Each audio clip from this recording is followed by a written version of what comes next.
Eu olho 3 coisas. A primeira coisa, se o que a startup resolve é um problema relevante. É um problema relevante? Faz sentido? A segunda pergunta, em que mercado que tá? Tá num mercado que tem potencial ou é uma coisinha muito pequena que não tem chance de crescer?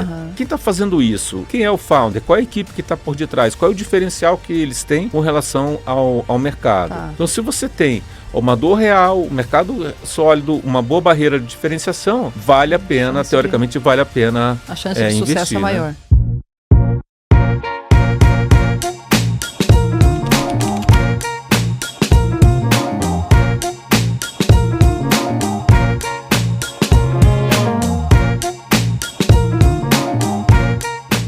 Sejam bem-vindos ao podcast Liberdade Empresarial, podcast que é feito para você empresário, para você viver com lucro, liberdade e com propósito.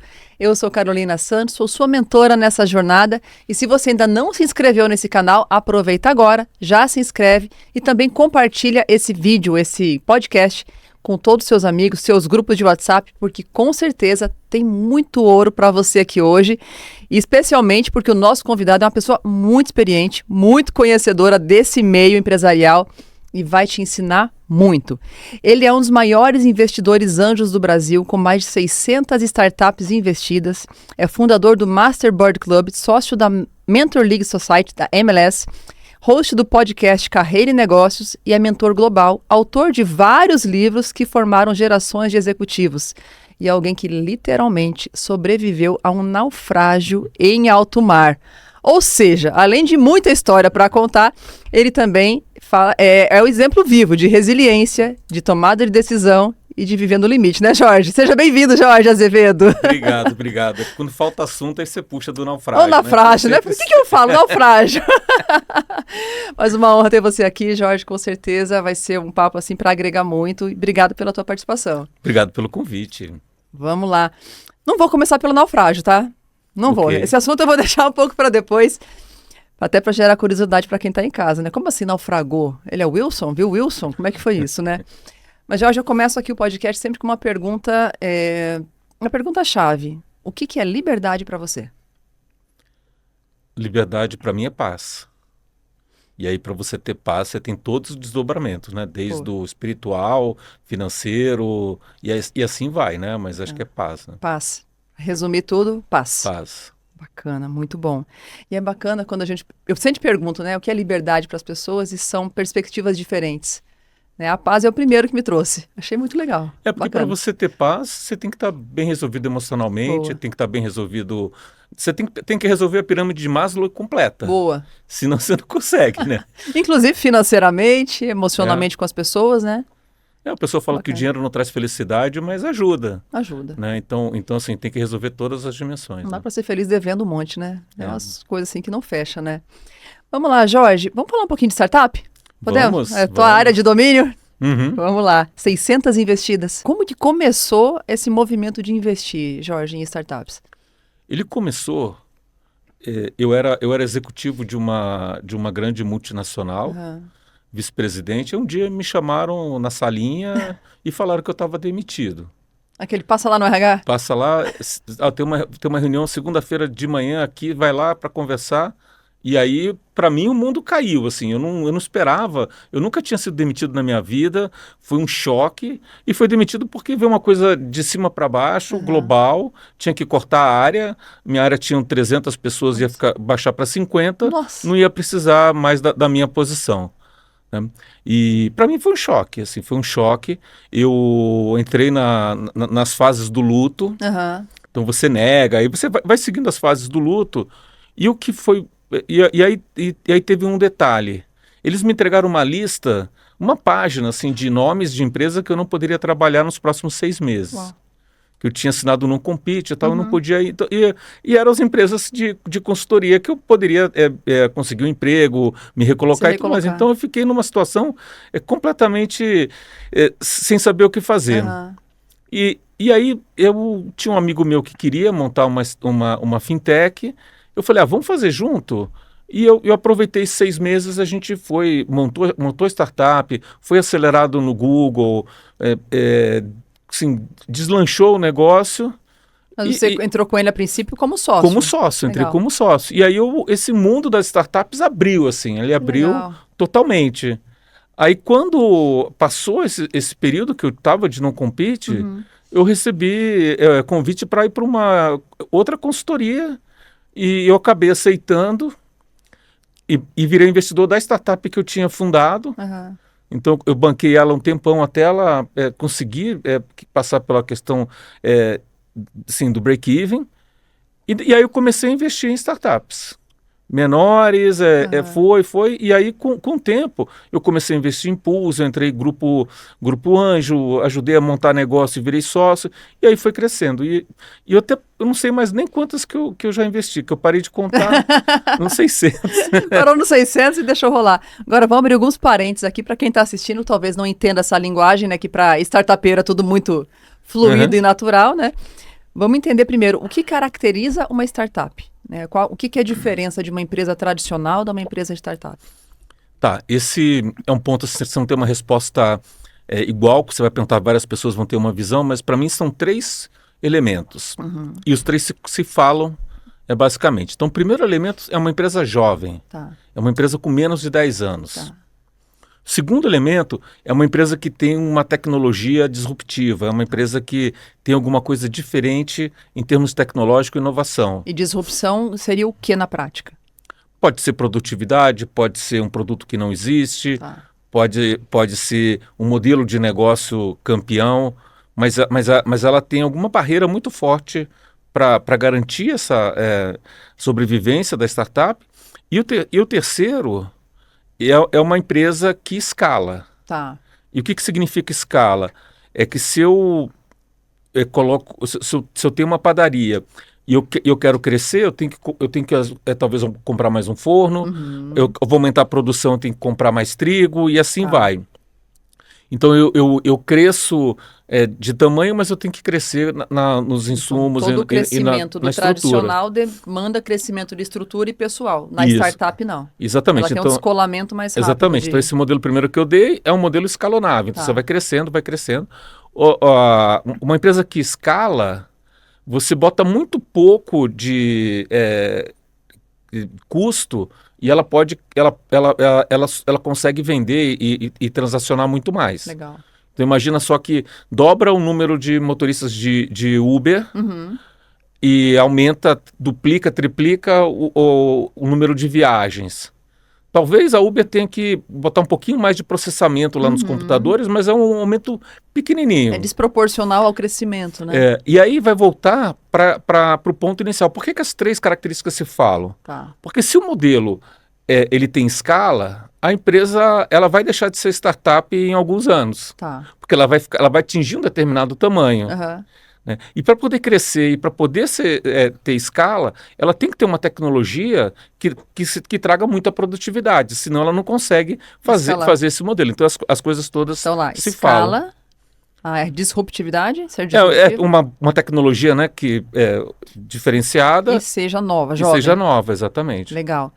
E dentro desse modelo, o que vocês, enquanto investidores, olham para falar, eu coloco meu dinheiro aí, eu não coloco meu dinheiro aí? O que tem ali de especial que faz ser atrativo para o investidor? É interessante, eu posso falar o que eu olho. Legal. Eu tenho um programa que chama Conselheiro Investidor e a gente vai entrevistando, eu entrevistei uns 20 conselheiros, mais ou menos, e que investiram... Esse programa é todo de conselheiros. É de conselheiro, é o cara que é conselheiro e investidor de startups. Tá. Para pegar o perfil do cara que está investindo. E não tem um igual ao outro. Tem um amigo meu, apareceu uma oferta para investir na OpenAI, eu até falei para o meu amigo, vamos investir, tá, olha só essa oportunidade. Aí ele falou, não, Jorge, eu não invisto. Eu só invisto em startup que eu posso influenciar as decisões. Tá. Vai dar então na cabeça dele. Eu tenho outro amigo que hoje ele é conselheiro de um grande banco, e ele falou, Jorge, eu só boto muita grana em coisa muito arriscada. Porque é tudo ou nada. Porque se você botar pouco, não vai fazer diferença. Então eu quero... e tem gente que investe porque quer desfrutar daquilo e tudo mais. Né? Então tem perfis bem diferentes. Legal. E agora, o que funciona? E aí vamos pegar agora os pontos em comum. Então a primeira coisa que todo investidor mais experiente tem, ele tem uma tese de investimento. Tá. Uma tese de investimento é em que negócios que eu vou investir ou não. Uhum. E por que é importante ter a tese de investimento? Porque aparece a oportunidade, De você todo fica tocado a investir naquela Aham. oportunidade. Ah, Jorge, você não quer investir aqui? Eu estou fazendo um filme, É estou até para fazendo não sei o proteger quê. o teu investimento, né? Porque você Exatamente. não se distrai com coisas que não fazem sentido com tua tese. Seria isso. Exatamente, porque isso aqui está fora da minha tese de Legal. investimento. Então eu já não vou investir por causa disso. Bacana. Aí grupos de anjo têm também as suas próprias teses de investimento. Isso ajuda também. Tem grupo que prefere investir em empresa que é B2B, tem grupo que prefere investir em empresa que já está com um determinado nível de faturamento, quanto que tem de participação dos sócios ainda na empresa ou não. Então tem vários tópicos Vamos abrir que, um outro que parênteses. determinam. Grupo Anjo. Vamos abrir outro parênteses aqui para explicar para o pessoal que está em casa o que é um grupo anjo, o que caracteriza esse perfil de investidor. O grupo anjo são pessoas que investem no estágio bem inicial da startup, já tem bastante experiência e investe no momento anterior aos investidores profissionais. Tá. O que é um investidor profissional, um VC, né? É uma empresa já pronta para investir e levar a startup na jornada do unicórnio ou para uma eventual venda. Então, o VC, quando ele investe, ele normalmente a gente vai botar... Calma, VC, eu vou ter que fazer um glossário aqui, gente. É, É o Venture Capital? isso, exatamente. Quando ele investe, ele bota uma grana maior, às vezes ele obriga a colocar o CFO, que é o diretor financeiro, indicado por eles, e uma série de Já joga atributos. um jogo de gente grande aí. Jogo de gente grande. Então, entre o cara que está começando a startup e o investimento do VC, fica um vácuo. Tá. E esse vácuo normalmente é ocupado por investidores anjos, eles conseguem enxergar que é uma boa possibilidade, você investe e depois, quando a startup cresce e vai para um VC, entra nas rodadas, normalmente eles compram a participação que você tem na startup e você tem um ganho interessante nesse período, né? Aí tanto o empreendedor ganha quanto os investidores ganham. Isso, exatamente. Isso são as rodadas de investimento que o pessoal chama? Que você falou que é o pool? As rodadas de investimento são séries de investimento. Tá. Então tem uma série que é Pre-Seed, depois tem Seed, Série A, Série B. Elas vão aumentando o ticket e as pessoas vão investindo. Você prepara a startup para evoluir. Imagina o seguinte, vamos dissecar aqui uma startup. Tá. Você tem um momento da startup em que ela é uma ideia.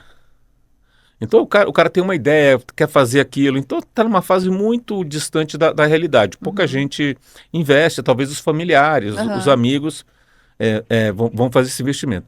Aí aquela ideia começa a dar certo. Tá.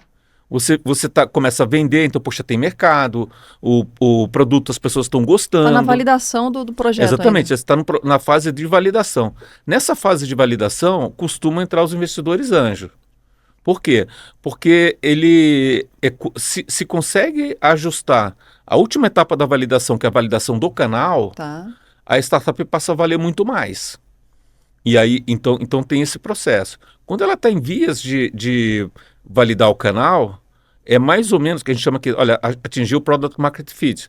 Eu sei quanto custa adquirir um cliente, eu sei quanto custa entregar o produto, eu sei quanto eu vou ter de retorno. Está tudo metrificado. Legal. Então, cada R$1 que você colocar aqui, você vai receber 2, 3, 5, quanto for. Você já tem a matemática da coisa. Né? E aí o que mudou o jogo? Agora eu tenho que botar grana para crescer rápido. E às vezes crescer rápido é inclusive a sobrevivência da startup para não vir alguém e tomar o espaço. Então entra... Aí essa fase, que quando começam a entrar os VCs, e aí vem as séries de investimento, você começa com uma transformação. Aí, para simplificar um pouco, antes você escuta, olha, vai testando, faz vários testes, vê se dá certo, não dá certo, etc. e tal. Agora, eu tenho que estabilizar um pouco, lógico que eu tenho que manter a inovação, mas eu tenho que estabilizar aquela solução que está funcionando e garantir que ela cresce. E aí o perfil da pessoa que vai tocar isso, às vezes não é o perfil do cara que foi o inventor que criou aquilo. Aí depois você fala, bom, eu preciso de mais rigor financeiro, eu preciso demonstrar os números, mostrar o que está acontecendo. Aí eu preciso profissionalizar toda a questão de pessoas. Você vê, qual o problema de pessoas? Imagina, a startup está crescendo muito rápido Isso é muito comum. as pessoas estão... Você precisa de gente. Aí quem está entrevistando aquele funcionário é um cara que entrou há 3 meses atrás, que foi entrevistado por um cara que entrou há 3 meses atrás. Então, o conhecimento ele vai se perdendo. Aham. Então, É uma dinâmica muito acelerada, né? Muito intensa exatamente. nesse meio. Então você vai colocando, eu dei alguns exemplos, várias capas para tornar a empresa mais profissional Aham. e botando mais grana para ir avançando nessa Geralmente, jornada. nesse momento, o empreendedor que iniciou já está saindo de cena e já está entrando uma empresa, já, vamos dizer, uma estrutura mais madura de gestão para dar continuidade e fazer o boom dessa empresa. Ele começa a ser diluído. Então, cada vez que entra grana, a participação dele no negócio vai diluindo. Vai diluindo, vai diluindo. Ah, Alguns momentos ele precisa até ser retirado, porque ele está atrapalhando legal. o processo. Às vezes ele fica, mas ele fica já numa posição secundária, Uhum. o focando, mas é o processo, né? E isso enquanto investidor, né? Até voltando lá no início da questão, né? Quando você investe e quando você não investe. Como você falou, cada um tem a sua tese de investimento, tem seus critérios, mas o quanto é esse perfil do startupeiro, né? Do investidor, Aham.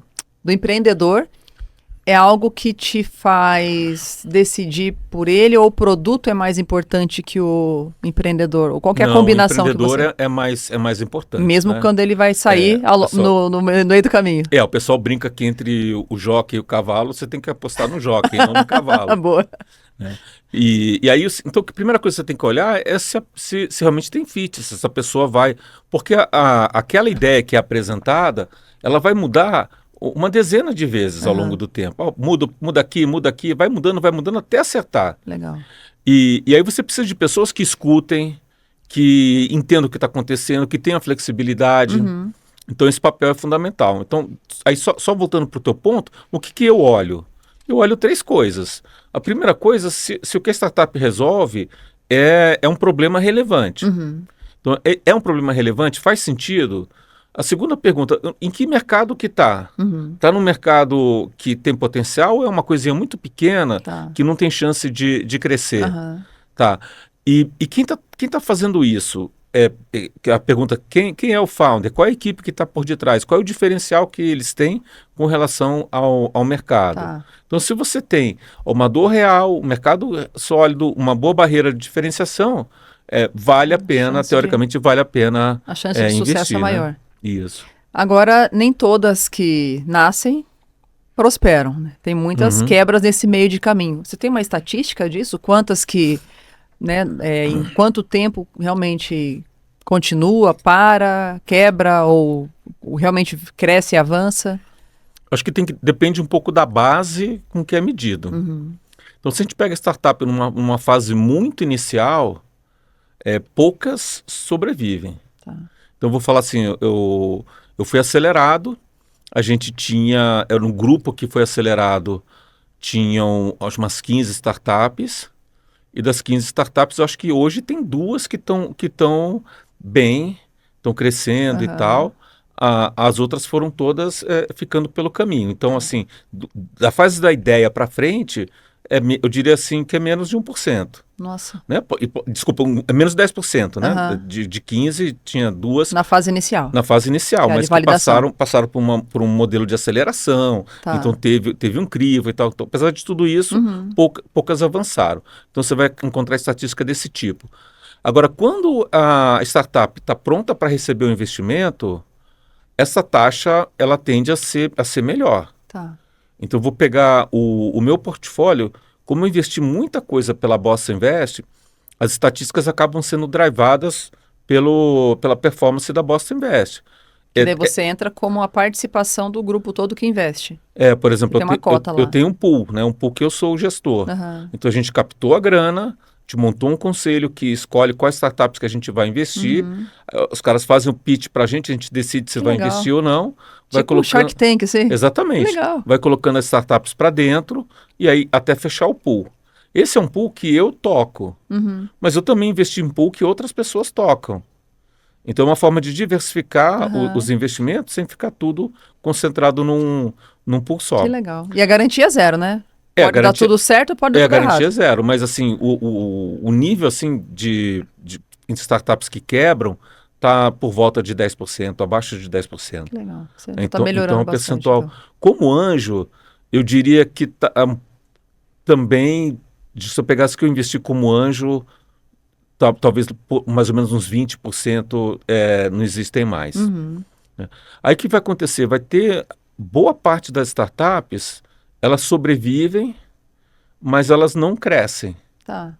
Aí você tem que negociar com os O que donos da acontece startup. geralmente quando está nessa Ela atinge um estagnação? platô. Lembra que a gente falou que ela tem que escalar Uhum. e ela atinge um platô e não sai daquele platô. Mas é por gestão ou é por investimento financeiro?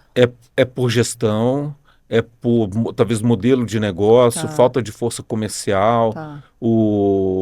algum gargalo específico. Legal. Então você tem N motivos, mas o fato é que ela não consegue romper uma determinada barreira. Muitas delas continuam. Elas Uhum. viram quase que uma empresa. Então é lucrativo, não é tão lucrativo, não cresce muito. Não dá aquele boom, mas está ali É. sobrevivendo. Aí os investidores têm que fazer o quê? Tem que fazer um trabalho para sair dessas startups. Tá bom, um dinheiro que foi investido, Ah, você tá. devolve e segue a tua vida, Entendi. Bacana, né? legal. E para quem de repente está com algum projeto, tem alguma ideia ou já tem uma startup, qual que é o caminho que ele deve seguir para ter essa zona de crescimento potencializada? Bom, se a pessoa está no início, tem alguns programas de mentoria, aceleração, então eu procuraria aceleração de startups. Uhum. Né? Então tem alguns programas. Eu estou num programa chamado Founder Institute, que é um programa de Stanford, Que e legal. pega a startup nessa fase de ideação e leva até assim construir o produto mínimo viável, né? O protótipo Aham. Eles do realmente ajudam os empreendedores nessa fase. então esse é legal porque não tem equity, né? O equity é pouca coisa, você não deixa muito dinheiro na mesa. Aham. Tem vários programas de aceleração que são fomentados por indústrias específicas, startups que trabalham com mineração, com logística, Legal. e eles você traz aquelas inovações. Tem um muito bom também chamado Inovativa, que é do governo, também não tem custo nenhum. Que legal. Então tem toda a teoria Aham. de inovação. Aí tem um encontro regional e tem um encontro local em São Paulo. Então Que a startup bacana. vai passando pelas fases e no final tem essa interação, Que apresenta bacana. pitch, etc e Que tal. legal. Eu tive uma experiência, foi bem interessante, porque até então eu tinha pouco ouvido falar de startup em 2018, que eu estava morando nos Estados Unidos e tinha uma imersão da Startse lá na Vale do Silício. Uhum. Daí eu fui, fiquei uma semana lá, mergulhando naquele universo que para mim era totalmente diferente. Eu vim de uma indústria tradicional, de indústria realmente, fábrica e prestação de serviço, de repente estava lá visitando empresas, entendendo a metodologia, entendendo como que eles fazem, né? E aquilo para mim deu uma explosão na mente, assim, porque era algo muito diferente do que eu vivi a vida inteira. Mas me chamou a atenção realmente essas incubadoras, a gente visitou Uhum. algumas lá para conhecer a dinâmica, né? Um ambiente colaborativo me chamou muita atenção, várias empresas no mesmo ambiente, né? Uhum. Um colaborando com o outro ali. E estava muito hypado São Francisco, né? Naquela época estava assim, Uhum. todo mundo indo para lá, fazendo desenvolvimento, começou a crescer muitas empresas, muitos unicórnios surgiram naquela Uhum. época, né? Foi um movimento bastante interessante, aquilo me chamou bastante atenção. Não sei se porque eu não busquei notícias, mas me parece que deu uma diminuída nesse fluxo. É uma percepção minha ou realmente o mercado deu uma desacelerada para esse perfil de empresa? Olha, primeiro, essa fase que teve foi uma fase que chamou muita atenção. E aí foram vários locais, né? Então, São Francisco, mas você vai na China, tem vários centros. Tá. Aqui em São Paulo, Florianópolis. Aí Então, assim, Florianópolis também bombou no tem Brasil, né? vários centros onde você fomenta e desenvolve inovação na Europa, Berlim. Então, tem vários. Israel também, né? Israel também é enorme, assim, a quantidade do polo, né, de De inovação inovação. focado em startups. Só que a gente esquece que, assim, apesar de ser um nome recente, isso já existe há muito tempo. Então, startup é coisa velha. Fala mais. Então, se a gente entra hoje e pega as 10 empresas mais valiosas do mundo, Aham. e aí a gente tentar colocar nesse frame que eu comentei antes, uma empresa que cresceu rapidamente, Tá. que é focada em Disruptiva. tecnologia, escalou. A gente está falando aqui, 7 delas têm um formato de Que é o startup. quê? A gente Google, está falando Google, está falando de Facebook, Amazon, a Meta, né? a Meta, está falando de Tesla, né? Então se você A tem... Tesla pode ser considerada uma startup? Também. Aí, Interessante. assim... Depois ela mudou, né? Não, aí o que acontece com a startup? Ela vai para um modelo que é o modelo de scale-up, que ela já não é mais startup, ela está no modelo de scale-up e Aham. depois ela vira uma empresa normal. Ah, tá. Então, por exemplo, você pega o Nubank já foi uma startup lá no início. Sim. Não é mais, é talvez assim o segundo maior banco aqui do país. Né? Então assim, Legal. é um processo de transformação. E essas empresas que eu comentei, todas elas nasceram em garagem. Sim. Tem muito lá. No Vale do Silício é cheio de garagem, né? Garagem da HP, garagem do Facebook e Né? coisas do Então gênero. tem esse primeiro aspecto, que é uma coisa que a gente às vezes não para pensar. Sim, Aí você pega todos os apps que estão no celular, é verdade. tudo startup. Então Verdade. tem muita startup. O que mudou quando você olha de lá para cá? Se você volta no tempo dessas empresas, era muito difícil você inovar. Uhum.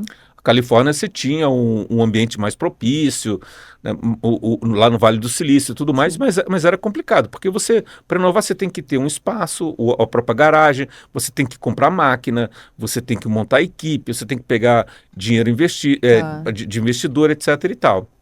Hoje, você não precisa de praticamente nada, porque você trabalha de casa e aluga um coworking para fazer reunião. Tá. Você aluga uma máquina virtual na AWS ou qualquer outra Aham. nuvem e bota para rodar usando máquina virtual. Aí você contrata serviços de terceiros as a service Aham. para o que você precisar. Você trabalha enxuto, né? E aí você reduz muito a produção de software. Aí você gera software usando tecnologia low code, no code da vida, Facilita depois tudo. evolui. Então ficou muito rápido você testar. Legal. Então essa barreira diminuiu bastante. Então tem muita gente testando e aí você pode chamar de startup ou não, mas no fundo segue um pouco desse Bacana. princípio de Que inovação, né? legal. E uma das coisas agora, né, falando aqui, me lembrei, lá atrás eles já estavam falando muito dessa mudança do mercado automobilístico, né, que hoje já é uma realidade. Mas o que me trouxe bastante um ponto de atenção também foi o fato de várias empresas globais usarem a estrutura de startup para trazer inovação para dentro. Uhum, Né? Achei muito legal essa lógica, porque dentro de uma empresa tradicional, você inovar ali dentro na rotina, você quebra processo, você atrapalha a hierarquia, o orçamento fica bagunçado, porque eu estou testando, eu não sei quanto vai custar. Às vezes tem um pouco disso, né? uhum, Deixa eu criar, né? Não sufoco o artista, deixa eu criar aqui livremente. E dentro de uma empresa tradicional, na minha empresa eu tive esse problema, quando a gente faz inovação, faz algum protótipo, alguma coisa, atrapalha o fluxo do que está tudo organizado. uhum, E aí, a hora que veio essa ideia do usar fora, né, como se fosse um anexo, né, uma outra empresa que está uhum, fazendo todo o modelo, está fazendo MVP, está fazendo testes, e a hora que dá certo, valida, aí sim incorpora na linha. uhum, E eu achei, assim, cara, é simples, é óbvio. Mas depois que você viu, né? Pro olho uhum. treinado é óbvio. É. Mas muitas empresas sofrem com isso porque tem um fluxo já organizado e a hora que coloca um teste, coloca um protótipo para a linha, isso bagunça tudo. Então, é uma saída também deixar como um anexo, né? Deixar como Uhum. um puxadinho, né? E depois puxa para a linha depois que deu certo. Eles até deram o exemplo da HP. A HP faz muita inovação, mas fora Não e usou, depois traz é. para dentro, para não atrapalhar o fluxo ali da rotina. Você tem experiências como essa no Brasil, que você viu acontecer algo Sim, similar, né? Como que isso sim. funciona na prática por aqui? Então, assim, acho que a primeira coisa é entender que tem um anticorpo corporativo. Como é que é o nome? Anticorpo corporativo, né? Tá. Você coloca uma inovação ali Ah, numa tá. estrutura corporativa, aquele anticorpo mata a inovação, porque não pode ser assim, tem que pedir assado, tem que fazer não É, sei o quê, tem que tal, orçar né? pensar no pensar pelo compras, tem que orçar três Não sei o quê, e orçamentos. tal. Então você mata a inovação. Sim. Então, acho que aqui tem alguns modelos que a gente vê. Um modelo, você faz uma operação totalmente separada. Boa. Por exemplo, aqui no Brasil, o Zé Delivery. O Zé Delivery é uma iniciativa da Brahma, Ah, é? da Ambev, Sabia não. de vender, de comercializar qualquer tipo de bebida, alavancando os pontos de venda locais e Olha só. trabalhando um pouco dessa logística. Então, eu compro aonde que tem aquilo ali, pega, traz e entrega. É Então, uma logística para capilarizar a entrega. exatamente. Então, você muda completamente o modelo da Ambev, né? Legal. Aí você tem casos onde você cria um polo de inovação para atrair startups. Tá. Os melhores modelos, né, são o que chama de Corporate Venture Builder. São empresas corporativas que montam um pilar de inovação e você traz startups para lá, você acelera as startups e você investe e elas trabalham, lá, trabalha pra inclusive, como parceiras daquela corporação. Legal. Então, Mas eles são, de fato, empresas, vamos dizer assim, estruturas organizacionais separadas. É outro CNPJ, tocado por outra gestão, só tem um braço de investimento e de projeto. Tem um braço de investimento e tem um braço dos executivos da corporação que vão lá mentorar. Então, e aí você tem exemplo. Você tem Vale, você tem Algar, você tem o BTG. Então, você monta um programa desses e os executivos da organização, eles são mentores das startups durante a fase de aceleração. Legal. E você pega só startups que têm sinergia com o negócio e você investe e transforma a startup num parceiro. Que legal. Que é um modelo. Você tem um modelo de gerar inovação interno. É o que o pessoal chama de motor 2 de inovação. Acho que um bom exemplo é o iFood. Então o iFood ele entrega outras coisas, você pode fazer compras e entregar pelo iFood. Sim. Você pode emprestar dinheiro para os estabelecimentos. Emprestar dinheiro? Emprestar dinheiro para os estabelecimentos. Tem o iFood Pay, que é um banco. Tá. E está dentro É a mesma plataforma que faz serviços adicionais. Farmácia também entra ali? Aí tem também, eu não sei como está, mas estavam testando farmácia também. Funciona. Então, Funciona. E aí como é que é o motor 2 de inovação? Você deixa as pessoas testarem e quando está funcionando, você pega e patrocina aquele evento. Legal. Eu entrevistei o CEO do iFood e ele estava comentando para mim o seguinte, cara, eu não contrato consultoria nenhuma, é tudo gerado internamente e a gente não monitora nenhum teste que qualquer funcionário queira fazer. Qualquer um tem acesso a todos os dados da organização, pede para fazer um teste, a gente separa uma amostra, vai ser aqui em Alphaville, quinta, sexta e sábado. Tá. Todos os pedidos de Alphaville, quinta, sexta e sábado, vão seguir esse teste. E aí testa. Se dá certo, e quando dá certo, aí ele vai lá, essa pessoa vai e apresenta o caso que deu certo no comitê de inovação para pegar patrocínio e avaliar como que avança. E nessa brincadeira, aí você criou um banco, criou uma empresa de delivery, tudo isso... Isso é uns malucos criativos ali tendo ideia e testando. Exatamente. Que legal. E aí você vai... E fora do Brasil a mesma coisa. O Gmail veio desse processo. Na época o Google obrigava a pessoa a gastar 20% do tempo, um dia por semana, trabalhando com inovação, com qualquer projeto pessoal. E assim vai, né? Então é um pouco desse são culturas muito diferentes do mercado das empresas tradicionais, né? Que ainda são a imensa maioria no Brasil. Acho que lá fora também, né? Mas essa cultura, né? De, poxa, aqui você tem liberdade para criar, para inovar, para entrar, para sair, para trabalhar home office e tal. Os profissionais conseguem voltar para o mercado tradicional, não? Você vê esse movimento? Estava numa startup, agora eu voltei para uma indústria. Voltei para trabalhar na Vale, na Petrobras, no Banco do Brasil. Acho que depende não tem volta. Depende um pouco do perfil do profissional, o papel que está fazendo. Então você tem muita empresa bancando aí essa transformação. Essa transformação que a gente comentou rapidamente. Como é que eu faço? Eu crio um grupo pequeno com autonomia. E esse grupo pequeno a gente está falando aqui 8, 10 pessoas. São os squads que eles chamam. Exatamente. Um grupo pequeno com autonomia. Qual a definição de pequeno? Se o cara trabalhar à noite, você pode pedir 2 pizzas e vai alimentar, sei lá. Então, esse grupo pequeno, dentro do budget, ele pode fazer o que quiser, não tem que pedir autorização para ninguém e vai fazendo. E ele tem que entregar o que ele está prometendo. Então, essa transformação você começa a ver em grandes organizações também. Então é comum a pessoa viveu isso numa startup, ela vai para uma organização maior e tudo, mas tem um pouco desse processo. Mas o ponto aqui não é que é muito diferente. Eu não vejo como as empresas tradicionais não se adaptarem. Quer ver um indicador? Você vê o tempo de vida das empresas que estão listadas em bolsa. Então você vê que esse número de empresas que eram centenárias e vai cada vez diminuindo e cada vez tendo um ciclo menor. Bacana. Agora, Jorge, olhando esse movimento todo, startups são empresas ágeis, rápidas, né? É Uhum. tudo muito acelerado. Entre testar, validar, escalar, enfim. O que que uma empresa tradicional pode aproveitar dessa forma de ver o negócio, até de desapego, né? Você falou, eventualmente, conforme vai crescendo, o empreendedor ali, o founder, ele sai ou vai saindo conforme o investimento vai entrando. Uhum. É um movimento de aceleração, de crescimento, de inovação. O que que as empresas tradicionais podem aproveitar desse movimento todo e desse modelo mental, né? Eu acho que, antes de tudo, é o modelo mental, né? De você ter isso muito claro, de que, cara, eu nasci com a empresa, mas eu não vou morrer com a empresa, ou ela pode passar de mão, ou Uhum. ela pode, em pouco tempo, ver que não é viável e desapega próximo, né?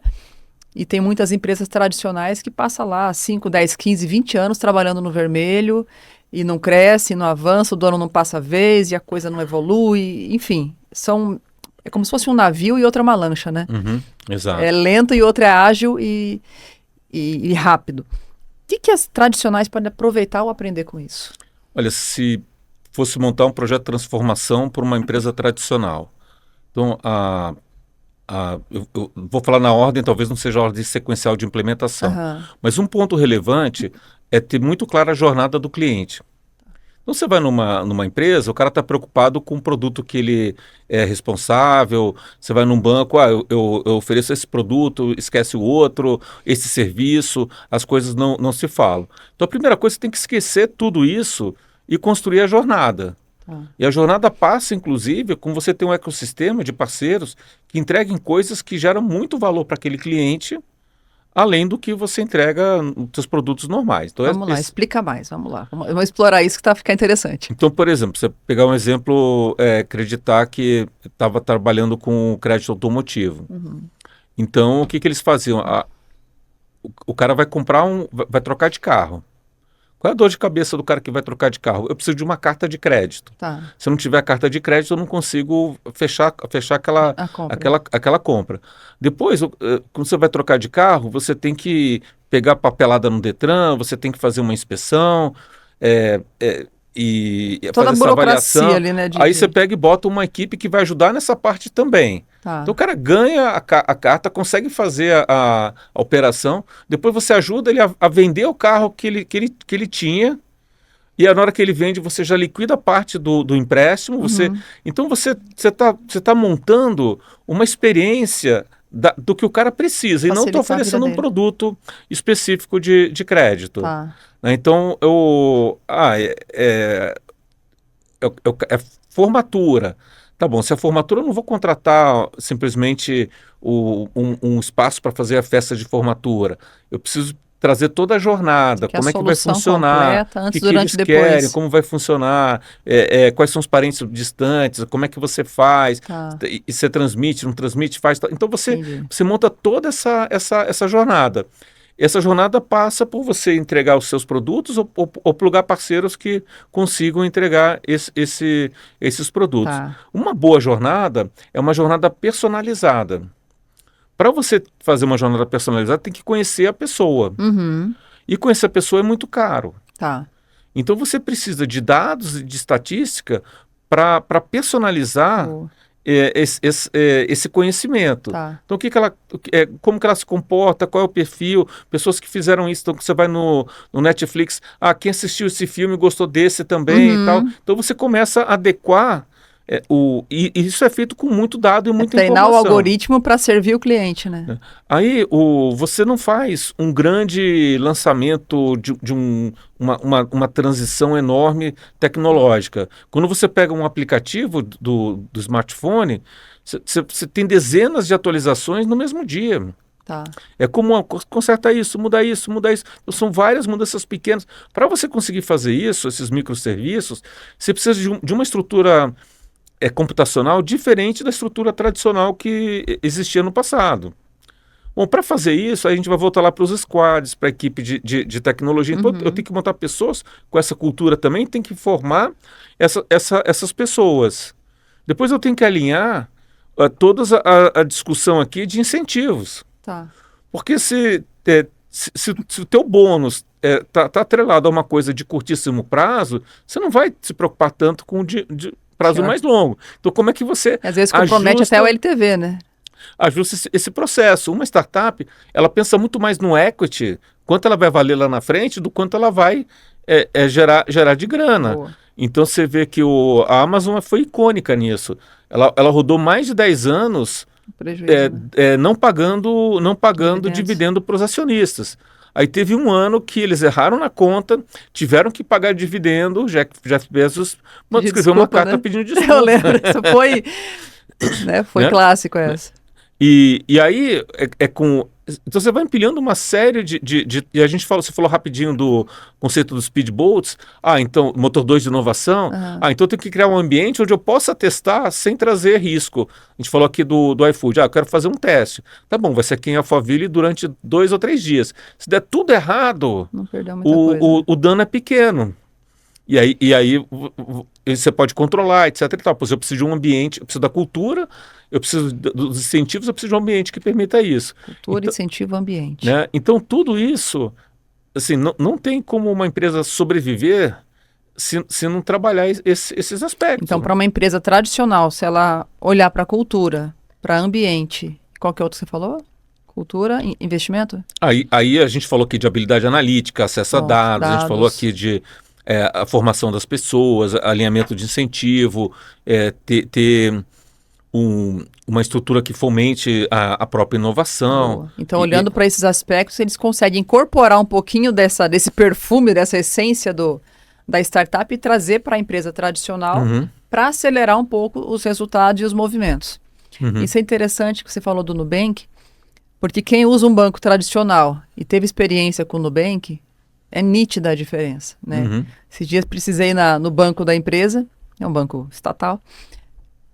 Tem que assinar não sei quantas vias no papel, aí imprime outro papel, ensina mais quantos, tudo via física, tudo via... Gente, eu tive que ir na agência para assinar algumas atualizações cadastrais. Falei, gente do céu, sério? Sério isso? Porque os outros bancos estão todos digitalizados, você não precisa mais esse acesso dessa burocracia toda. Eu perguntei, mas para onde que vai esse monte de papel? Que só eu aqui, hoje, só eu assinei 10 folhas. A gente escaneia e depois salva no arquivo. Falei, meu Deus do céu. Mas não serve arquivo digital, assinatura eletrônica? Não serve. Falei, meu, tá atrasado, né? Mas a diferença é que você pega o Nubank que ele é já nativo digital. Aí é que tá. Aí o custo é muito mais baixo. Se você comparar o Nubank com o Itaú... E é dinâmico, né? A dinâmica é outra, a burocracia é outra, a facilidade para o cliente, como você falou. Ele é pensado na experiência do cliente, não é pensado em se servir. Ele quer servir o cliente, né? Eu acho que isso é um ponto que as empresas merecem dar um pouquinho mais de atenção, né? Porque por muitos anos, pensar o caso clássico dos veículos, né? Os tradicionais, Ford, Volks. Eu faço o carro do meu jeito, eu sou alemão, eu sou bom, mas tá. E agora, olha para um lado para o outro, é chinês por todo lado, num custo bem menor, com uma tecnologia muito mais elevada, porque eles estão olhando para o cliente, não estão olhando para si. E isso muda completamente a perspectiva da empresa, né? Então, esse olhar do cliente, foco do cliente, eu acho que a startup tem muito para ensinar para as empresas tradicionais, né? É o foco do cliente que importa, afinal das contas, né? E assim, a gente fala de startups, mas assim, no fundo, isso vai se transformar no modus operandi de todas as empresas, né? Eu não vejo uma empresa tradicional que não ou faz isso ou não sobrevive. Não, mas eu sou uma empresa de petróleo famosa e tal. Não, mas está mudando, as empresas de petróleo já não são mais empresas de petróleo. Elas são empresas de energia. Né? Então, as pessoas não são empresas de energia, já começa a trabalhar outros modais.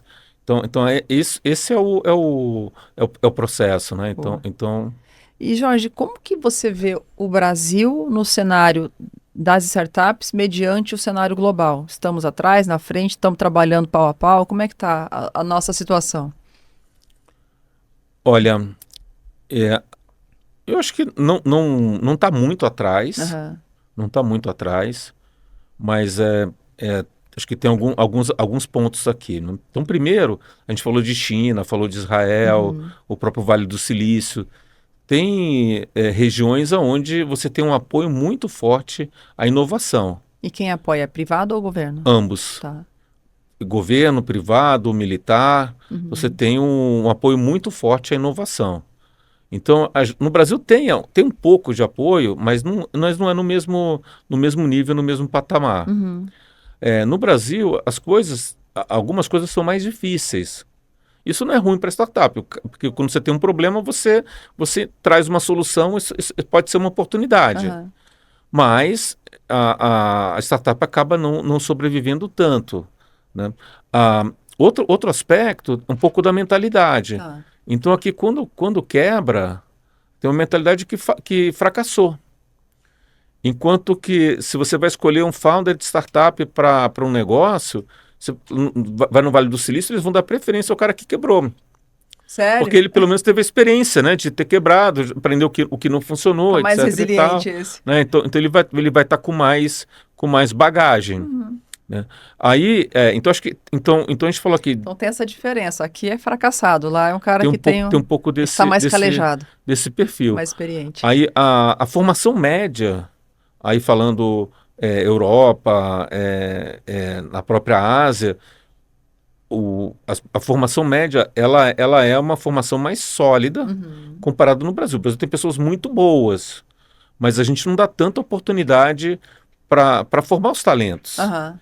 né? Então você vê muita gente que ela é mais empreendedora, né, do que porque ela conseguiu resolver se virar e está no modo sobrevivência, Tá. né? Enquanto você tem num outro país, tem mais apoio, tem mais patrocínio e tudo mais. Esse patrocínio ele acaba virando também em termos de investimento. Então você tem mais dinheiro para investir no negócio, o negócio flui e vai Interessante. de forma melhor. Então, assim, quando a gente pensa em inovação, se virar e tudo mais, o Brasil não deixa de O desejar, brasileiro é criativo, né? né? Mas ele tem uma estrutura que é mais difícil de você sobreviver Tá. esse processo, Em né? termos tributários, né? Falando de Brasil, a questão tributária não pode ficar fora da pauta porque impacta muito nas empresas. A startup tem uma tributação diferenciada, é algo que dá uma vantagem financeira, é desafiador assim como é no tradicional. Como é que é esse impacto do tributário? Ou como vai ficar, né, com essa mudança que tá para vir pela frente? Aí você tem uma... Olha, eu não sei se tem algum regime específico de fomento onde tem algum tipo de vantagem, mas startup é uma empresa pequena, então você roda no simples, Tá. você vai E é serviço, geralmente. serviço, aí o que acontece? Você tem apoio das empresas de nuvem. Então você consegue subsídio para processar em nuvem, você consegue tem apoio dos estados e do próprio governo para projetos de inovação regional ou temático. Uhum. Então eles botam dinheiro para quê? Para você gastar com pessoas que vão desenvolver inovação, Legal. então tem alguns aspectos específicos que de certa forma ajudam. Mas aí o que vai acontecer com a startup? Quando ela começar a crescer ela vai entrar no regime Tributário tributário normal. normal. A vantagem é que normalmente ela vai ter uma margem melhor, né, do que uma empresa É isso que eu ia tradicional. perguntar. Qual que é a margem média de uma startup? De Aí, tecnologia, né? Que está por exemplo, um aplicativo, uma coisa nesse sentido. aí, aí vai variar muito, mas o que acontece, imagina que uma parte da margem você reinveste na startup. Tá. Então é muito comum você ter uma boa Isso já é margem. um consenso, um combinado de Uhum. reinvestimento. Deixa eu ser mais prático. Aí, o Nubank que a gente falou, muitas vezes o pessoal falou, o Nubank vai quebrar, o Nubank está dando prejuízo. Aham. Isso foi história no início. Aham. Agora, vamos pensar aqui no modelo onde você tem um custo de aquisição do cliente que ocorre no primeiro ano e as receitas vão nos anos seguintes. Então, quando eu estou começando a crescer, a minha margem, que é contábil, eu vou calcular o quanto eu tive de despesa e receita naquele período contábil. No início, eu não tive receita, eu tive só Você custo. aportou, aham. Aí sei lá, eu comecei com 50 mil clientes. Aí no segundo ano, eu pulo de 50 para 500 mil clientes. Aí quando eu pulo de 50 para 500, os 50 mil clientes que estão dando uma margem positiva, eles ficam insignificantes com os clientes que acabaram de entrar no ciclo anterior. E aí, no modelo de crescimento, você vai crescendo, vai crescendo. Quando você olha uma visão do balanço daquele ano, período fiscal, parece estar dando prejuízo. Tá. Agora, se você fizer uma visão safrada, você vai perceber que é lucrativo. Você vai perceber que trabalha com custo muito baixo. Uhum. E aí vai. Aí entra a Então, escala, né? então entra um pouco dessa discussão. Então você acaba jogando muito, ter uma margem muito saudável e reverter essa margem para custo de aquisição de cliente, para crescer. Tá. Se você demora para crescer, entra outro e pega o mercado. Se entrar um banco digital hoje, seguindo os mesmos fundamentos do Nubank da vida, ele não vai conseguir crescer. Porque já tomaram o espaço. Já tem Ó, três, chegou quatro primeiro. bancos, três, quatro bancos digitais que tomaram esse espaço. Aham. Né? Então agora é muito difícil vir um próximo. Tá. Então é fundamental naquela fase que está ganhando espaço, você queimar a grana a gente falou do caso da Amazon. A Amazon foi a mesma coisa. Então ela dava zero de lucro porque você reinvestia em todo o negócio. Tá.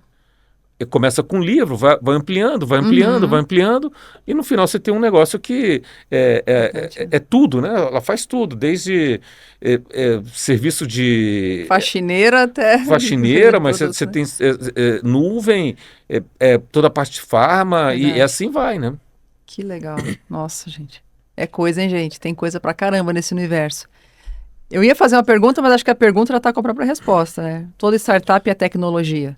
Não, porque a Amazon tem produto físico, mas o negócio principal dela não é a Não, loja, mas né? é tecnologia, É tecnologia. É Você- certo essa afirmação? Então, toda Sim. startup é tecnologia. É tecnologia. Quando a gente fala do segundo elemento, né, você tem que ter alguma coisa disruptiva, normalmente é tecnológica. Tá. Tem que ter um modelo de negócio muito bom. Então, o que a Amazon faz?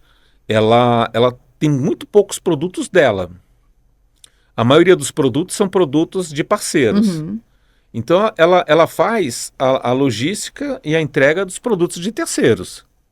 Legal. Né? E aí ela consegue adquirir esses produtos por um preço muito baixo, atingir um público muito maior, aumenta volume para quem está oferecendo, aí você gera esse momento. Esse momento fica mais barato para você entregar, você subsidia a entrega, então você Uhum. faz uma assinatura, você entrega de graça boa parte dos E produtos. ele conseguiu a recorrência aí né? também, né? A E aí você assinatura vai. segura. Exatamente, é dentro do modelo, mas o que você tem ali? Olha, você tem um modelo aqui de curadoria, você tem um modelo onde você arbitra relações comerciais.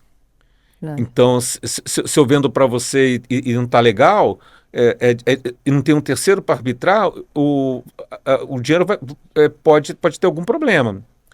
Se eu estou fazendo via um marketplace, o dinheiro só chega quando o outro fala que está ok, Tá. que não deu nenhum problema. Né? E aí vai, mas aí você pluga a tecnologia, você pluga isso, pluga aquilo, vai botando uma Muito série, bom. e aí você sai do modelo que era uma página para entrega de livro, e aí você começa a botar coisas que competem e matam o teu negócio. O Kindle, que foi feito pela Amazon, Uhum. ele compete diretamente com o livro físico. Mas teoricamente, assim, tem estudos que eles falam que isso não diminuiu a venda de livro físico. Né? Fomenta mais. E aí você vai montando todo esse ecossistema. Então, o ecossistema é tecnologia, se a gente chamar inovação de tecnologia, modelo de negócio inovador de tecnologia, Aham. sim, né? Eu diria que todas elas têm que ter, senão você não consegue escalar. Bacana. Jorge, você usou algumas vezes o termo ecossistema de negócio. Né, você falou da Amazon, você falou de um outro case lá de plugando, né, os prestadores de serviço para customizar a entrega para o cliente, para facilitar e ter essa experiência do cliente de uma forma mais completa. Nosso público aqui é de empresários do mundo tradicional, né, muito mais indústria, prestadores de serviço. Como que essas pessoas podem usar para usar esse conceito de ecossistema? Porque muitas vezes ele está olhando só para o próprio negócio. Eu fabrico o copo, eu te entrego o copo e eu fabrico o copo, acabou. As pessoas não olham nessa experiência do cliente e outras coisas, né? Então, nesse contexto, o que o empresário tradicional pode também emprestar desse universo mais moderno, vamos assim dizer, para trazer para ele também esse conceito de ecossistema, né? De descentralização, né? Ele começa com um conceito de comunidade. Então tem que criar essa cultura, essa comunidade.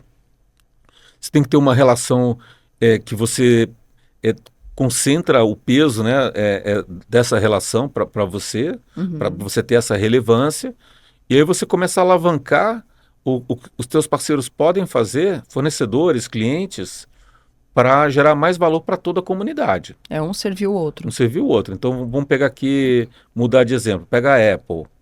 Então a Apple ela não ganha dinheiro, ela até ganha um pouco de dinheiro vendendo telefone, mas não é que gera grana para eles. Eles ganham dinheiro com a compra dos apps que estão App Store. na App Store. E quem faz isso são parceiros Tá. que oferecem, ela faz uma curadoria, e aí você vai plugando, né? Então você vai trazendo mais Então são coisas serviços agregados, porém com parceiros. com E parceiros. ela se torna como se fosse um hub ali, como se fosse uma central que vai fazer com que o cliente venha até ali para Uhum. usar aquele serviço, aquele produto. E aí você começa trazendo para a prática, para uma empresa, será que pode fazer compra compartilhada? Será que pode negociar o transporte? Você tem uma empresa de transporte e as fábricas numa determinada região, os horários eles são diferentes. Então o ônibus que leva o cara para ali, ele já pega o outro da outra e Hum, traz. Então você tem uma série de aspectos que você pode pensar como um todo uhum. e tentar tirar mais valor, Legal, legal. É um né? ambiente colaborativo, né? É, Realmente tem um. É o que chama ecossistema, né? É ser bom para exatamente. todos, todas as partes envolvidas. Muito bom. E, Jorge, não tem como não falar desse tema, né? Conta pra gente que história é essa de ficar naufragado. Que naufrágio foi esse? Eu tenho o teu livro, né, que você me presenteou, que conta a história, né? Mas conta pro pessoal que tá assistindo a gente, né? Como foi essa aventura, não muito agradável, imagino eu, Uhum, mas que imagino que deva ter te forjado em vários aspectos, né? Porque uhum, às vezes as pessoas olham para uma experiência negativa, traumática e fica com pesar em cima disso. Mas às vezes uhum. a tua história pode trazer alguma inspiração para alguém que está passando um desafio, talvez não naufragado no mar, mas naufragado em outras situações, né? E isso pode trazer um pouco de ânimo para as pessoas. Eu diria assim que talvez uma dos eventos mais relevantes da minha vida, né? Aí, aí dependendo da dimensão, se pegar uma dimensão mais espiritual, física, com certeza, né? Aí só compete assim com aí os eventos família e Aham. tudo mais, né? E, e eu diria que eu era muito jovem, tinha 18 anos. Os meus irmãos foram surfar, levaram era um barco do tamanho dessa mesa que está aqui, com motor de popa, foram surfar e o motor quebrou, perderam âncora e tal. Aí ligaram e falaram assim: "Ah, a gente vai ter que dormir na praia aqui, porque é uma praia isolada, porque não dá para voltar, entrou uma tempestade." Nossa. Aí eu peguei um veleirinho que a gente tinha e fui resgatar eles. Aí eu cheguei lá, uma praia deserta, Teus irmãos estavam nesse barco, o barco quebrou e você estava em terra. em terra. E Tá. eles estavam numa praia deserta onde eles surfavam. É uma caminhada de 1 hora para chegar no Orelhão na época e fazer uma ligação. Ah, Aí eu fui lá para resgatar, então tô eu e meu irmão o meu irmão do meio, a gente velejando, trazendo o barco amarrado. Mas a gente não conseguia transpor a correnteza, nossa. porque estava ventando, estava com muita onda, e o arrasto do barco de alumínio era muito forte. Então você puxava e ele travava atrás. Nossa. E a gente estava indo contra o vento você tem que fazer zigue-zague. Aí você fazia, parecia que estava conseguindo, não conseguia, e a gente ficou muito tempo. Aí uma hora arrebenta o cabo, eu pulo na água e vou buscar o barco, e aí o veleiro vira, o meu irmão acaba sendo levado lá para longe, e a gente já não se encontra mais. Caramba. A gente não se encontra mais, e aí, o vento, aí a correnteza e o vento começaram a levar aquele barco pro alto mar. E aí eu fui sendo levado pro alto mar, anoiteceu, não tinha muito o que fazer, é a década mais fria do ano, então gelado, gelado.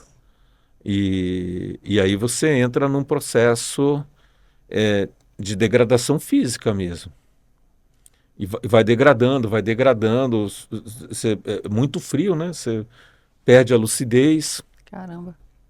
Isso Quando... você parou, você chegou sozinho nessa ilha? Não, eu estava no Tá, barco, tava né? no barco, No barco. Fui sendo levado para o alto mar, sozinho. sozinho. Aí, tanto que depois, quando terminou, essa parte do meu rosto eu perdi o movimento. Caramba. Do vento gelado que bateu e congelou o nervo, não sei o que Meu aconteceu. Deus. Aí, então, eu passei esse momento que você vai sendo levado ao extremo, uma sensação de você não sabe mais o que fazer, o como fazer, e não tem muito, e principalmente Literalmente impotente, o né? desgaste físico. O desgaste físico do frio e tudo mais. Aí quando chegou uma hora você tem assim uma revelação, né? Fala, "Poxa", bate, o que a gente falou no início da paz, né? Bate aquela paz assim, você fala, cara, é um processo bastante forte. Não tem o que controlar, né? Só É, entrega, né? é uma experiência de quase morte. Meu Deus. Aí quando amanhece, eu nem dormi, mas eu olhava em volta assim, só Só tinha água. água. E estava nublado, eu não sabia nem para onde que era que eu tinha que Meu ir. Deus. E eu fiquei ali, né, esperando, não tinha nada para beber, não tinha comida, não tinha roupa, tava só de sunga e eu fiz uma cabaninha com as pranchas de surf. E aí passou o dia. Aí quando deve ter dado mais ou menos por volta de 11 horas, meio-dia, que a cerração diminuiu um pouco, eu vi uma mancha, um vulto bem longe, assim. Eu falei, eu vou remar nessa direção, deve ser o continente, alguma coisa assim. Eu fiquei remando, eu remei o dia todo, remei, cheguei próximo do que eu tinha visto. Era uma ilha, mas eu não consegui chegar na ilha, porque a correnteza já estava me Levando. levando na outra Nossa. direção. Aí aquela hora já estava de tarde do segundo dia. Aí eu deitei no fundo da chata de alumínio. Não sei quanto tempo que foi, se eu dormi, não dormi, mas eu sei que aí eu escuto o mar batendo. Uhum. Aí na hora que eu escuto o mar batendo, eu olho, já está de noite, sendo levado pelas ondas, batendo numa ilha, só de pedra. Aí, o que eu faço agora? É melhor ir para a ilha do que continuar no mar, Caramba. mas eu largo o barco, mas se eu largar o barco, eles acharem o barco sem ninguém, também vai ser complicado. Aí o que passou na minha cabeça? Se o mar está batendo muito forte aqui, se eu der a volta e entrar por trás, talvez eu consiga pegar uma condição um pouco melhor. Ah, Mas como eu tinha remado muito, eu já só a eu não força mesmo. conseguia mais 2 dias mexer sem o comer, braço. sem água. Porque eu remei, dava choque, e tava quente. Então eu remei e assim, eu não conseguia mais, eu conseguia fazer força com o braço. Tava lesionado. Aí eu botei um pé de pato, pulei, fui nadando, fui rebocando o barquinho, nadando, dando a volta na Aí. ilha. Aí quando eu passo a arrebentação, tem uma enseada. Aí eu entro na enseada e dentro da enseada tem um barco de pescador protegido lá da tempestade. Aí eu acordo os caras, conto e tal. A primeira coisa que ele vem traz um copo de cachaça, Dá uma esquentada. né? Aí vem todo esse processo. E no dia seguinte já estava, o tempo já estava melhor. No terceiro dia, né, já estava melhor o tempo. E aí eles me levaram para o porto, né? Caramba. E o que que mudou no Jorge depois desse episódio? O que que você ressignificou na vida depois disso tudo? Fica tudo mais relativo, né? Então, assim, você tem o estresse corporativo e não é nada. Você para e pensa assim, qual é a pior coisa que pode acontecer com você? Já Você elenca aconteceu. tudo ali e fala, não é nada, Já aconteceu, não é né? nada. Putz. Dá uma musculatura diferenciada, né? né? E aí chegou no ponto de eu pensar assim, olha, se eu morrer, pelo menos não vou passar o frio que eu passei na última noite, Caramba. né? Então você muda a cabeça, né? Muda completamente. E jovem, né? Uhum. Caramba. E seus irmãos? Aí o meu irmão, ele passou também a mesma noite no mar, só que o veleirinho foi levado para a praia. Então de Ah, ele manhã ele chegou em estava na casa. praia, aí foi E a turma te resgatado. procurando. Uhum. Caramba. É, gente. Às vezes a gente acha que tá passando desafio na vida. É sobre isso, né? Tem um livro que eu gosto muito, que é o Em Busca de Sentido. Eu, quando li aquele livro, ressignifiquei muita coisa, que é muito forte, que é um psicólogo no campo de concentração nazista. Então, ele Uhum. relata em detalhes o como foi passar por aquela experiência, né, de quase morte, de realmente de sacrifícios, de fome, de Uhum. ver todo mundo morrendo ali naquele campo de concentração. Nossa, mas eu parei de reclamar tanto na vida. É. Eu comecei a ser tão mais grata pelas coisas que aquilo ressignificou muito. É, Graças a Deus eu não vivi nada nem parecido com isso, mas pela história já muda muito, e o né? legal desse livro é que a conclusão é que os que tinham propósito sobreviveram, É sobre isso. né? E é muito importante ter um propósito. Até tem uma frase que eu sempre uso, que é: quem tem um porquê enfrenta qualquer como. Uhum. Que quando tem um porquê muito forte, quando eu sei aquilo que me espera do lado de fora, com convicção, sem duvidar, a gente aguenta o tranco, né? A gente aguenta as dores, Uhum. suporta mais os desafios. E isso é muito importante, é ter um porquê forte, porque se não tem um porquê continuar, os desafios vão parar, né? Aí você pode acabar fazendo coisas, tipo, pula no mar, se entrega, né? Uhum. Ou desiste de tudo, desiste da empresa, desiste das coisas, porque não tem um porquê continuar. E ter um porquê muito forte, né? Muito importante. Esses eventos eles forjam o emocional. Muito. Então você passa a pensar de uma forma, as referências são outras. E até de si mesmo, né? Como você se enxerga, imagina que você se viu muito mais forte, muito mais capaz. Não, e assim, a questão espiritual é muito forte também, você começa a acreditar, né? É, Então nossa, que a forte. transformação. É, gente.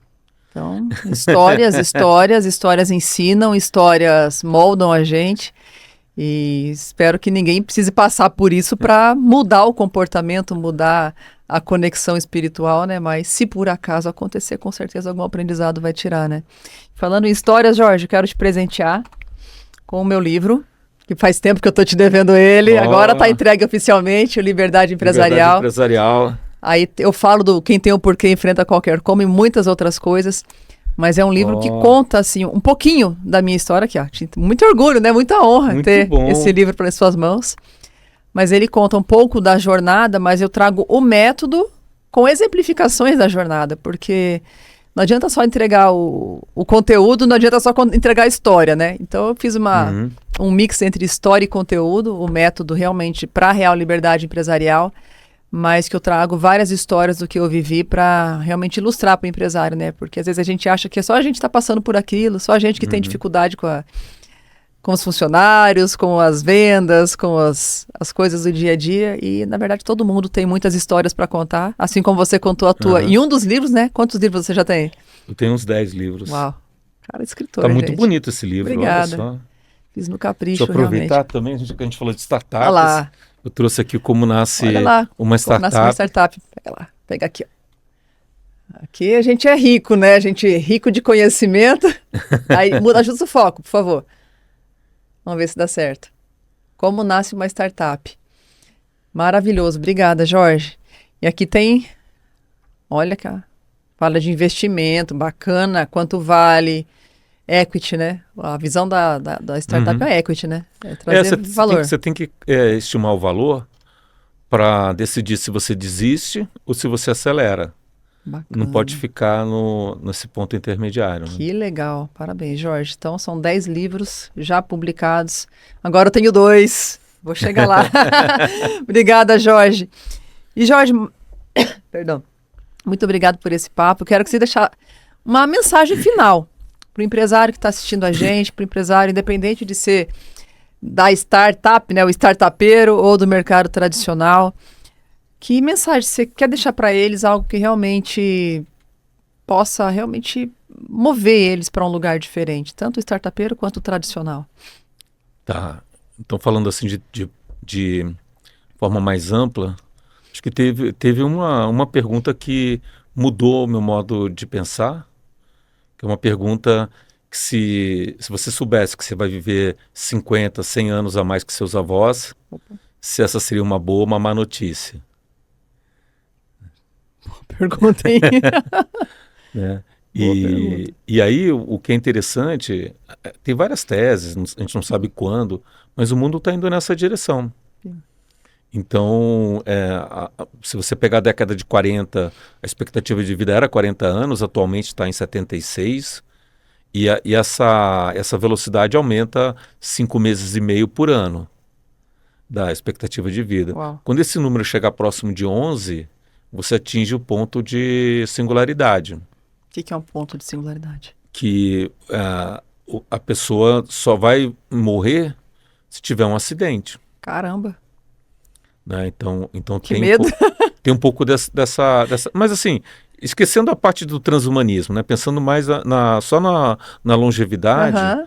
a gente tem que estar preparado. Muito. Tem que estar preparado na questão financeira. Financeira. Então, as contas que você faz, bom, acho que o dinheiro não vai É dar. outra projeção, né? Vai ter que dar uma arrumada aqui. Caramba. Depois você tem que pensar na questão de saúde, Uhum. que você vai viver, vamos botar aqui, vamos arredondar para menos, 10, 20 anos a mais, você quer viver esses 10, Como, 20 anos né? a mais com autonomia, com lucidez, Verdade. né? Então é fundamental começar a trabalhar outras coisas. E quanto antes, né?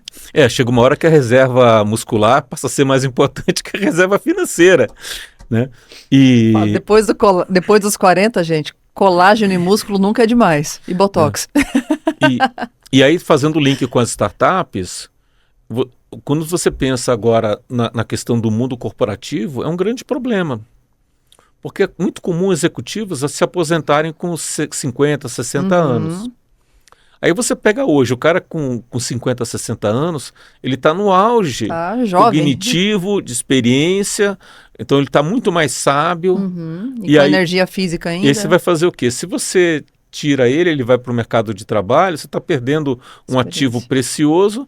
Se você não faz isso, você também não tem estímulo para quem está abaixo ir progredindo e crescendo.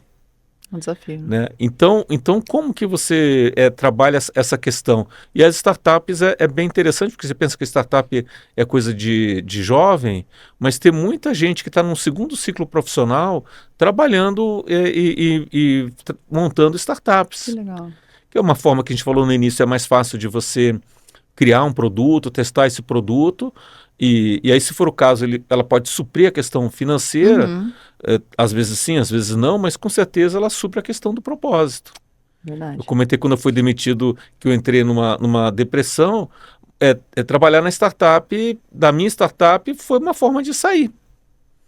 Aí você foca naquilo, vai fazendo, você passa a ter um objetivo, e aí você vai, né? Então, Quebra o loop, assim, né? Quebra esse loop. você acaba criando uma camada que passa a ser fundamental para essa sobrevida que as pessoas possivelmente terão, né? E é importante manter a atividade, né? E o quanto mais ativo, melhor, porque senão se a pessoa para de trabalhar e começa a entrar em parafuso, né? É o que acontece com muita gente quando aposenta, quando sai do mercado de trabalho, porque acaba ficando com a cabeça ociosa, e isso é muito perigoso, né? E quanto mais essa perspectiva de vida aumenta, maior o risco disso, né? Porque se a pessoa parou, tá sem desafio, tá sem compromisso, você tem propósito, você tem o que fazer, aí é um perigo muito grande de começar a ter problemas mentais, né? Exatamente. É um perigo muito grande. Manter ocupado, né? 40 ou 50 anos a mais, te alegra ou te assusta? É bom de se pensar. Ótima pergunta, viu? Jorge, muito obrigada pela tua participação. Prazer imenso ter você aqui. E você que está assistindo, compartilha esse vídeo, já comenta aqui qual foi o insight. Jorge, conta pra gente como é que o pessoal te acha nas redes sociais, nos canais. Se procurar Jorge Azevedo, acha. Vai achar. Vai. Dá um Google lá, a gente vai achar no Instagram. Tem canal no YouTube? Tem podcast, canal, né? Tem podcast, procura Jorge Azevedo, então podcast Carreira e Negócio tá lá. Boa. Tem até o nosso podcast. Né, tamo lá. Então, gente, já segue lá, acompanha. O Jorge tem muito conteúdo também, faz ótimas entrevistas. Toda semana tem conteúdo? Toda semana. Toda semana tem um podcast novinho também. E é sempre importante para você que é empresário estar conectado com conteúdos que agreguem, conteúdos que te orientam, conteúdos que te edificam, porque não dá para perder tempo com conteúdo aleatório na internet, gente. Então busca realmente canais que te fazem melhor. Conecta, já segue, compartilha, porque com certeza isso vai te fazer o empreendedor, o empresário muito mais lucrativo e muito mais livre. Meu muito obrigada, Jorge, mais uma vez. Obrigada, Claro. pessoal que está assistindo, e até o próximo podcast Liberdade Empresarial.